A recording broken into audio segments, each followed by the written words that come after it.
Hi, hello, hello. We are getting caught up on One Piece. We are reading the latest release chapter of One Piece. I haven't been caught up in like 3 months, so this is quite exciting. That might actually be like the longest gap between the latest release chapter and the chapter I had read ever since I first got caught up, like way back during Thriller Bark or something.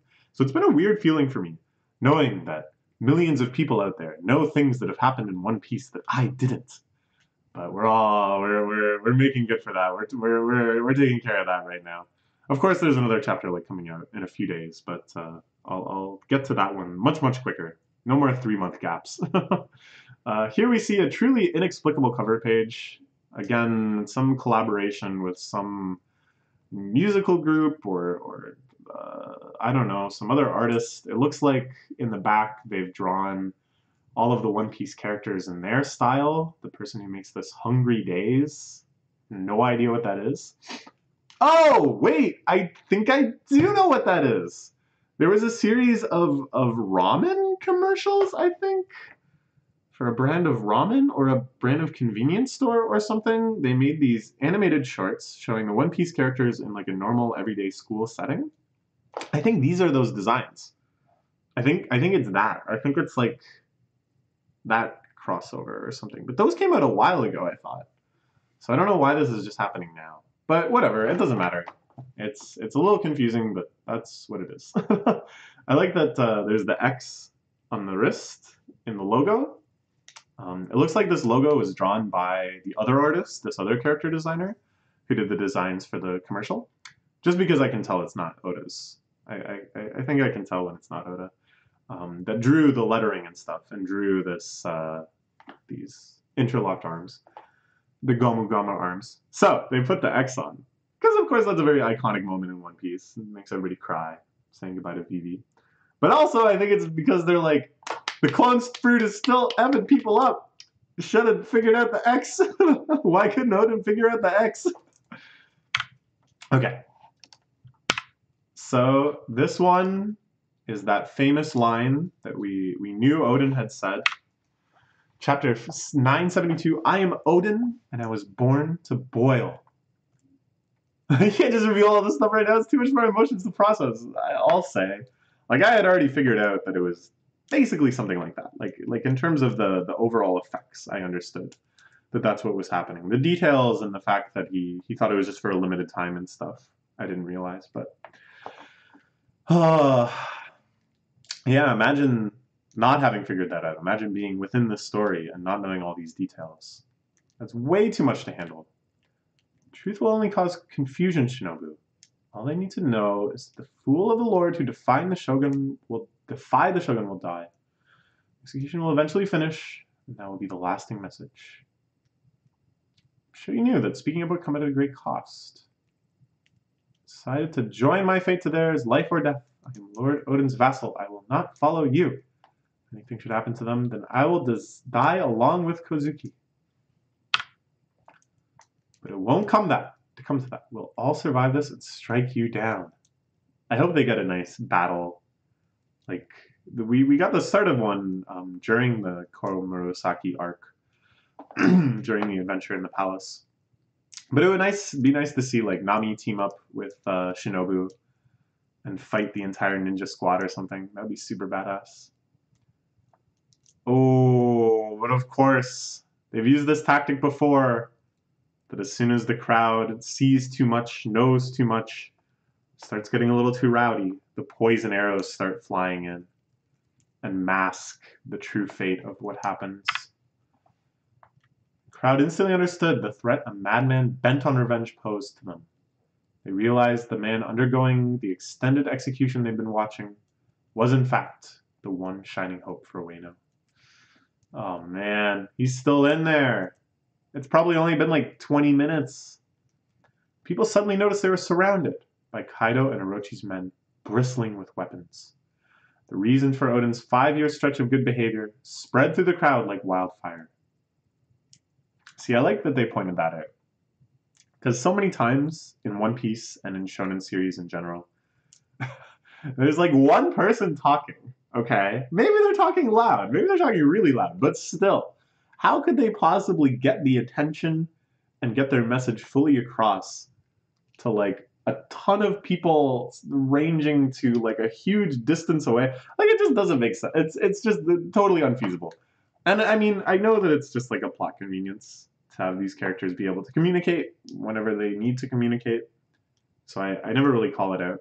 But just because in this situation, it's really cool, the idea that her story just keeps being repeated. More and more people know. It's harder and harder to silence the truth. So it's kind of neat. You can like turn on and off that like reality function of unlimited distance communication whenever you need to, whenever it's most interesting to have it one way or the other. It's actually saving us. You look so stupid now. Spread the people into motion. They shot the urgent news to the various castles of the land. The letter arrows of Wayno cross great distances to send messages. Letter arrows, that's so cool. I think they've mentioned those before. I think that came up once before. But I think that's like such an awesome concept. You just shoot it as far as you can. Next person picks it up. All right, shoots it on. That's how it works in my mind, is that it's like all ad hoc volunteers. You just take it to the nearest person with a bow and be like, hey, you want to keep shooting this? Yeah, sure. I don't know. It's charming. There's little moments of charm and world building amid this huge climactic gruesome moment. The boiling oil in the pot passed 700 degrees and continued to rise.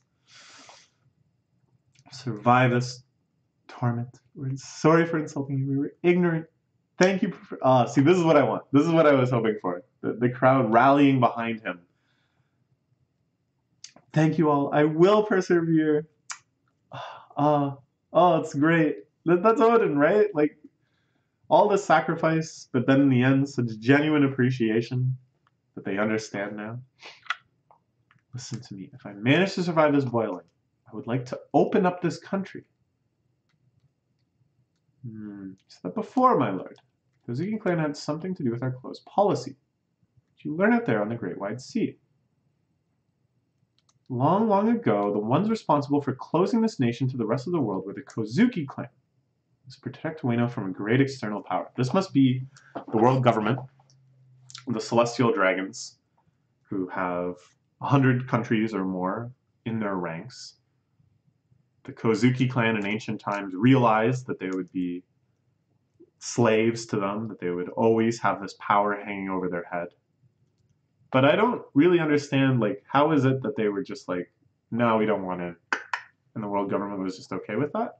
Because I assume, as mighty as the Kozuki clan were, that the combined forces of the world government and their access to ancient weapons, perhaps, and who knows what else, would overcome that. So let's see. Maybe there's more details. Why would Odin hold anything back now? He's right on the edge. He knows he's probably going to die. So maybe we'll learn. Wayno, no. The entire world awaits a figure, and when that figure appears after an 800-year span, this country must be prepared to welcome and work with them. Ooh, so this is the next Joy Boy that they had prophesized. That various sources have been prophesizing in various capacities. The Charlie in the Mermaid Kingdom talks about another sovereign, and the Roger pirates and stuff knew of this past Joy Boy and a new Joy Boy to come. And of course, I'm 90% sure this is Luffy. It'd be a hell of a misdirection if it wasn't. So yes, this is what this is all leading to. I will be clear with you. They are going to kill me today. You can't withstand the boiling. You're already a third of the way through. Hey, I was like, oh, it's probably only been 20 minutes. I want you to open up Wayno in my stead. Should join Lord Odin in... Your dream is our dream. So I guess he was about to suggest, like, oh, some of us will get in the oil with you, and then you can rest and try to survive. But Raizo knows, no. None of us could last a second in there. Only Odin can do this, and he would never let any of us sacrifice, so... Raizo understands. Raizo, for whom so much has been sacrificed in the future, or will be sacrificed, that is. It's clear here that from this age he had that perspective that some things are worth having other people sacrifice themselves for you. By this point, it was a hell where even the heat haze was lethal. The boiling oil burned Odin's skin. Raise the heat. So here's what I don't, well, I mean, it's clear that, like, we're not meant to understand this, that this is going to be left for future revelations. But it's like, dang, Odin, you could have just explained it yourself. You're about to die. So the Kozugi clan closed Wano to protect themselves from presumably the world government. Then he wants them to open themselves up so they can receive the Joy Boy figure, or presumably, and work with them to bring about some new era, some new global change. Again, this is mostly my assumption, but I think it's pretty reasonable. So what I don't quite understand is like what's changed, like what, like to try to convey, like, I don't know. It's like there's a missing plot element still, but I'm not quite sure what it is. I'm not even quite sure like where it's missing. Anyways, yes. He continues on. 5 more minutes, 1 more minute, 10 seconds, 3 seconds. Orochi is shocked and really freaked out because all 9 of the people on that platform are super eager to kill him and super capable of it too if he doesn't have all of his protection around. Yippee, it's a miracle he survived the execution. Lord Odin did it. He withstood the boiling. Thank goodness, Lord Odin's won. He cleared up the misunderstanding. The country's on his side again. You're in for it now, Kaido. Kaido's looking kind of pissed.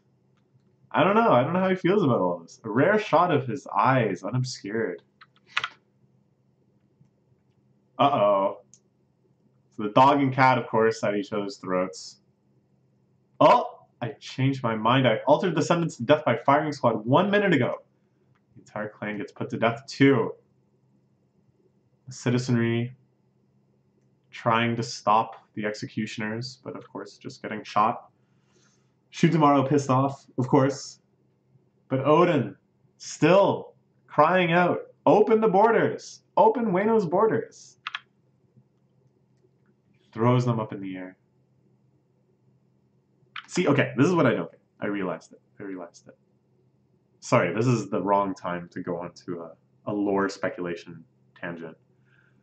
But it's like the major thrust of his message is open up Wano so that we can receive Joy Boy, or whatever, this legendary prophesized figure.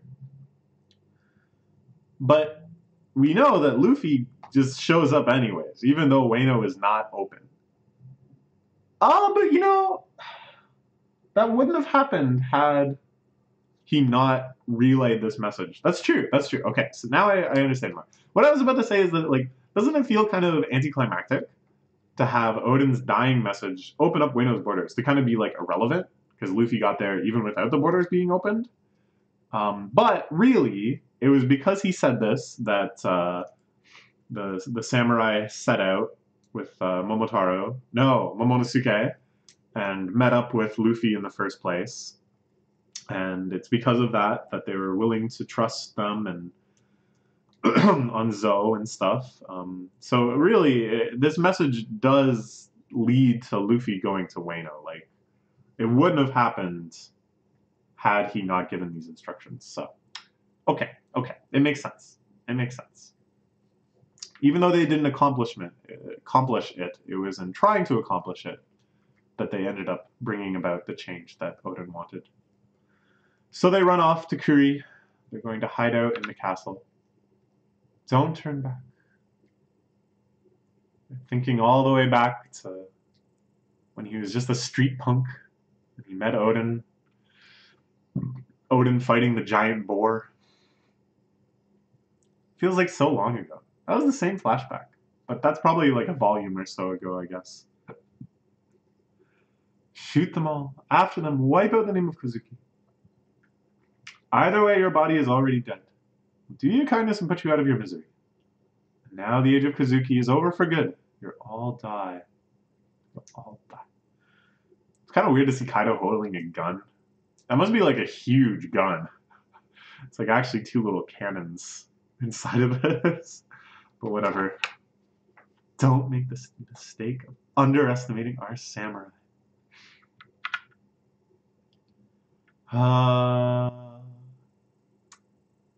Remembering all their origins. Surprise. Boss of Korea.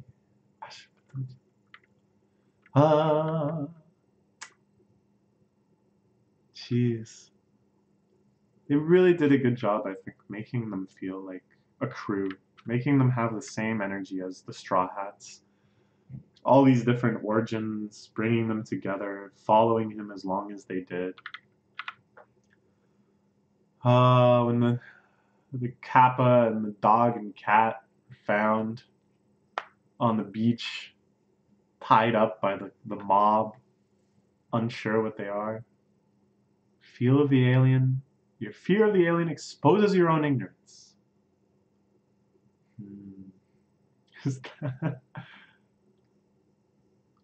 Speak of you for years to come, saying that you died a spectacular death.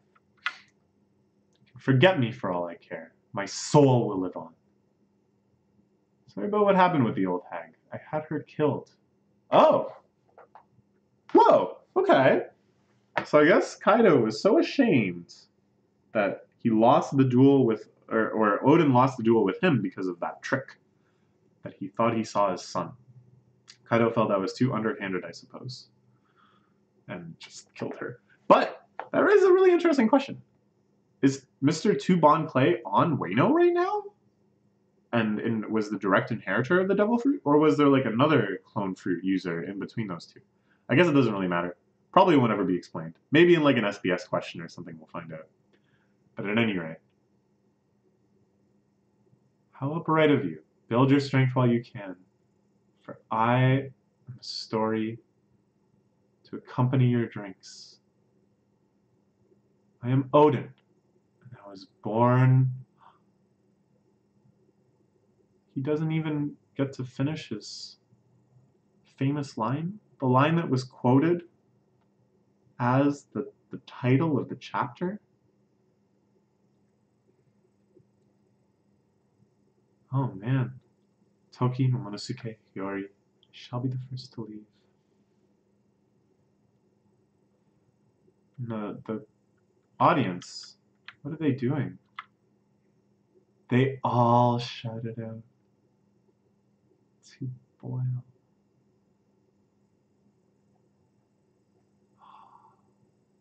It echoes through the entire capital.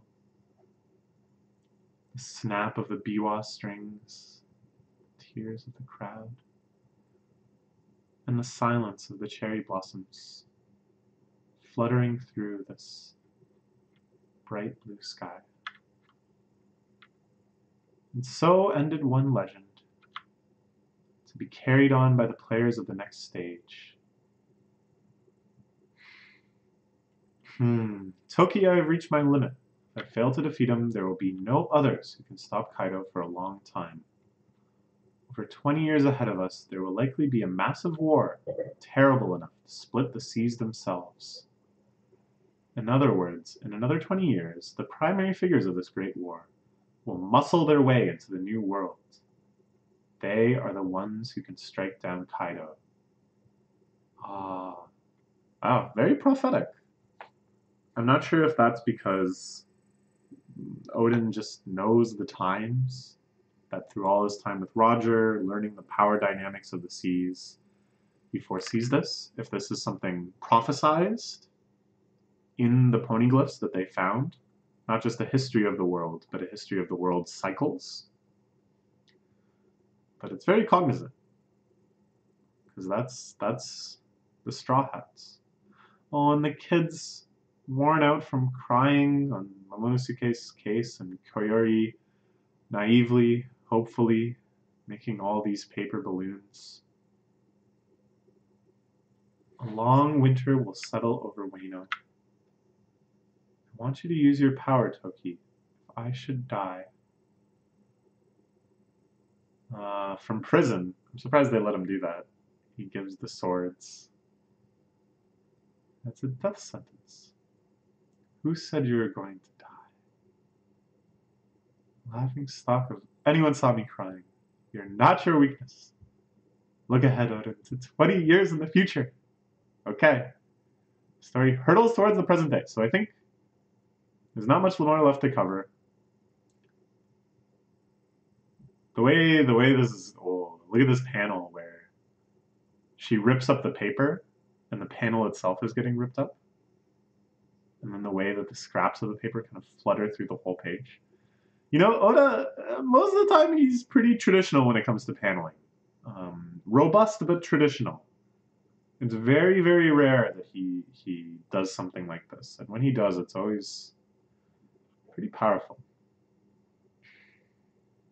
Something so experimental. So, I think during the next chapter, the flashback will end. And we will return once more to the present. I suppose they'll explain probably the logistics of why Kinemon and some others were leapt forward in time, while Shutenmaru and others were left to age normally. Probably how Dog and Cat made it back to Zoe. All these questions and more may be answered, maybe kind of glossed over. They're not really important. There's plenty of reasonable reasons for all of that to happen. And then at last we will return to those same samurai standing in front of the ocean, those rampaging seas, wondering, what would Odin do? What can we do to make it to Onigashima Island? I can't wait to find out.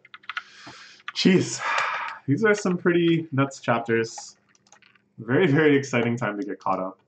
I wish I had been reading it week by week. Just the anticipation I would have had for future chapters would have been nuts. But that was good. Very intense. Very fun. Let's look forward to more. Bye-bye.